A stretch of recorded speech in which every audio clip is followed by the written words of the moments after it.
अहो, ऐका ना जरा. या फॉर्मवर तुमची सही हवी आहे. आर्यन गेल्या 4 दिवसापासून हे सांगत आहे. पण तुम्ही काही लक्ष देत नाही. 2 मिनिटे तर लागतील. प्लीज सही करा ना. सरिता सुजितला म्हणाली. सुजितने सरिताला जोरात एक गालावर झापड मारली आणि म्हणाला, तुला दिसत नाही का गं?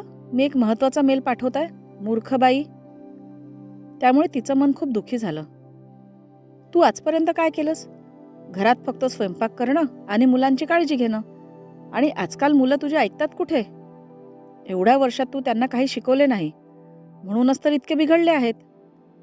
अहो, मुलं सांभाळणे काय माझी एकटीचीच जबाबदारी आहे काय? सरिता रडत म्हणाली.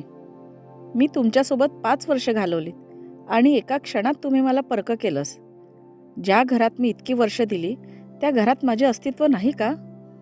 मुलांची जबाबदारी फक्त आईचीच असते का? वडिलांची जबाबदारी फक्त पैसे कमवण्यापुरतीच मर्यादित आहे का? तुम्ही महिलांचा थोडाही आदर करत नाही. स्त्री सुद्धा हात उचलू शकते, पण तिला तिच्या मर्यादा माहीत आहेत. विचार करा, मी जर तुमच्यावर हात उचलला तर तुमचा काय आदर उरेल? सरिताच्या सासूबाई म्हणाल्या, सुजित, काय करतोस? तुझी मुलं आता मोठी झाली आहेत. काहीतरी विचार कर. सुजित म्हणाला, अगं आई, ती इतकी वर्ष हे पाहत आहे ना की मी काही काम करत असेल तर मध्ये मध्ये डिस्टर्ब करायला नको. तरीही तिला हे समजत नाही आणि तू अजून तिचीच बाजू घेतेस. सासरे म्हणाले, सुनबाई, त्याचे बोलणे मनावर घेऊ नकोस. तो पहिल्यापासूनच गरम स्वभावाचा आहे. होय बाबा, मी सगळ्यांना ओळखते, पण मला कोणी ओळखते का? सरिताला वाटलं बोलून काही फायदा नाही. आता सगळ्यांना सांगावं लागेल की सासरच्या घरातल्या स्त्रियांचेही अस्तित्व असते. सकाळी सरिता निवांतपणे उठली. चहा पिऊन परत लेटली. सुजित म्हणाला, सरिता, तुला आज काय झोपूनच राहायचे आहे का? किती वेळ झोपणार आहे? तुला काही कामं नाहीत का? सरिता म्हणाली, काल रात्रभर मी विचार केला की कदाचित तुमचं म्हणणं बरोबर आहे. आजपर्यंत मी काय केलं? कोण आहे मी? आणि या घरात माझं अस्तित्व काय? सुजित म्हणाला, लग्नाआधी तू या सगळ्याचा विचार करायला हवा होता. आता बोलून काय उपयोग? सरिता म्हणाली, मलाही माझी वेगळी ओळख निर्माण करायची होती, पण त्याआधीच माझे पंख कापले गेले. बाबा आणि आजी म्हणाले होते की वय निघून जायच्या आधी लग्नाचा मुहूर्त पार पडला पाहिजे. मला न विचारता त्यांनी माझे तुमच्यासोबत लग्न लावून दिले. जणू काही त्यांच्यावरचे मोठे ओझेच उतरले. सासू म्हणाली, सुनबाई, पण आम्ही तुला मनापासून स्वीकारले. सरिता म्हणाली, आई, यात काही शंकाच नाही.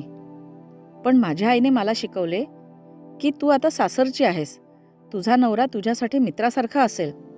हे आईचे विधान पूर्णपणे चुकीचे ठरले. नवरा तर मिळाला, पण मित्र नाही.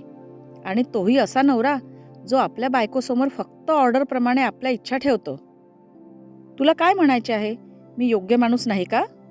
सरिता म्हणाली, तुमचे तुम्हाला माहिती, पण मी माझ्या आईचे म्हणणे पाळले आणि तुम्हाला माझे बनवले.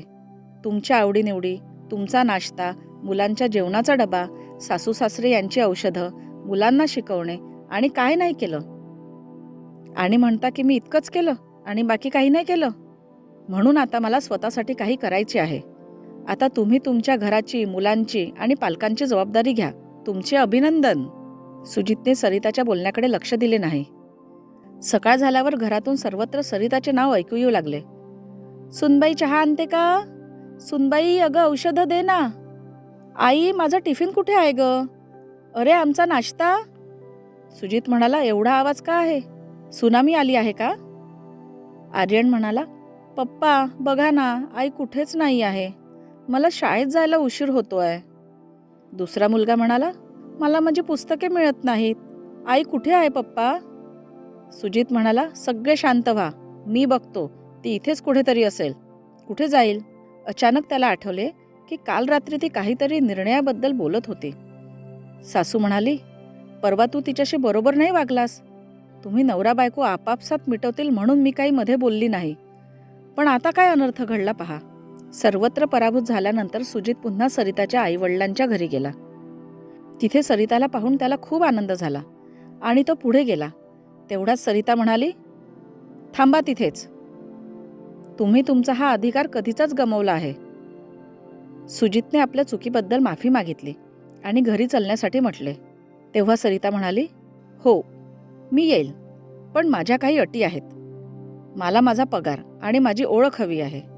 सुजित म्हणाला, मला समजले नाही. सर्व काही तर तुझेच आहे ना?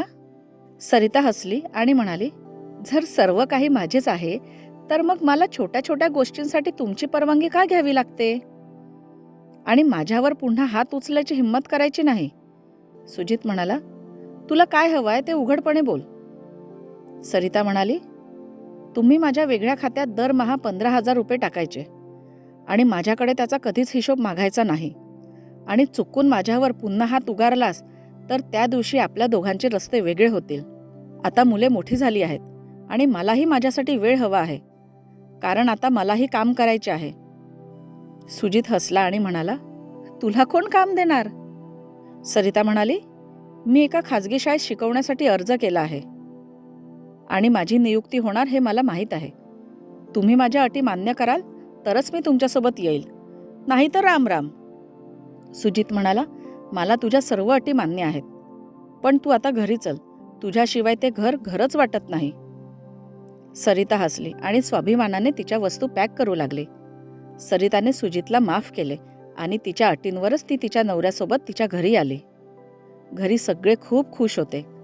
दुसऱ्याच दिवशी सुजितने घरच्यांसमोर सरिताची पुन्हा माफी मागितली आणि तिच्या अकाउंटमध्ये 15,000 रुपये टाकलेत आणि म्हणाला, घरातील सर्व सदस्य आपापले कामं स्वतः करतील. काही महिन्यांनी सरिताला अपॉइंटमेंट लेटर आले. ती घरचे कामे करून बाकीचे काम कामवाली बाईला समजून आपल्या जॉबवर जात असे. आता सरिता खूप आनंदात होती आणि आता त्या घरात आपलंही अस्तित्व आहे असं तिला वाटत होते. तर ही स्टोरी तुम्हाला कशी वाटली हे कमेंट बॉक्समध्ये लिहून नक्की कळवा आणि जास्तीत जास्त लोकांपर्यंत पोहोचवा. तसेच व्हिडिओला लाईक करा आणि अशाच मोटिवेशनल व्हिडिओसाठी आमच्या यूट्यूब चॅनलला सबस्क्राईब करा. धन्यवाद.